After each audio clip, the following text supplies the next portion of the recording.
Otis Toole was born in Jacksonville, Florida, to a religious fanatic mother and an alcoholic father. His mother abused him from a young age by dressing him in girls' clothes and calling him Becky. His grandmother was a Satanist who introduced him to things like self mutilation and grave robbing.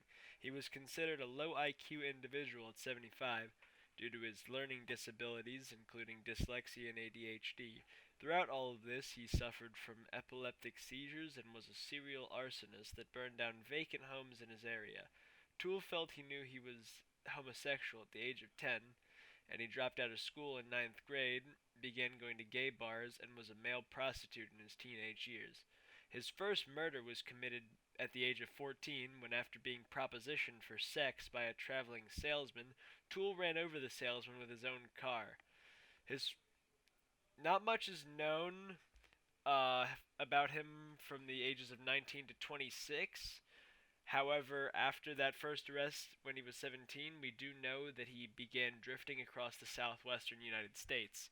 He would settle down in places like Nebraska and Colorado, become a prime suspect of murder, then leave and relocate. After his second accusation of murder in Colorado, he went back to Jacksonville, Florida. On January 14, 1976, he married a woman 25 years his senior. After discovering her husband's homosexuality, she divorced him promptly in 3 days.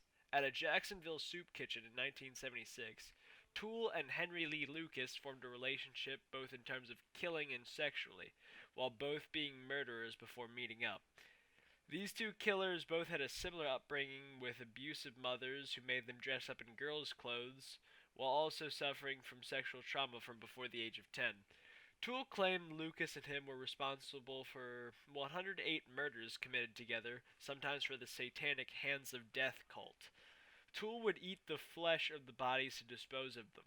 Toole was a cannibal and thought eating human meat with barbecue sauce made it almost taste like more other common meats. In 1983, Toole began to become more notorious, with starting the year by being arrested for arson in April, then admitting to killing John Walsh's 8-year-old son Adam in 1981. He was not convicted and no longer considered a suspect shortly after Toole admitted to it. It would not be until 2008 that this murder would be solved. In January of 1982, Toole locked 64-year-old George Sonnenberg in his own house and set the house alight, killing him. He was sentenced to 2 death sentences in 1984, however, was commuted to a life sentence in prison.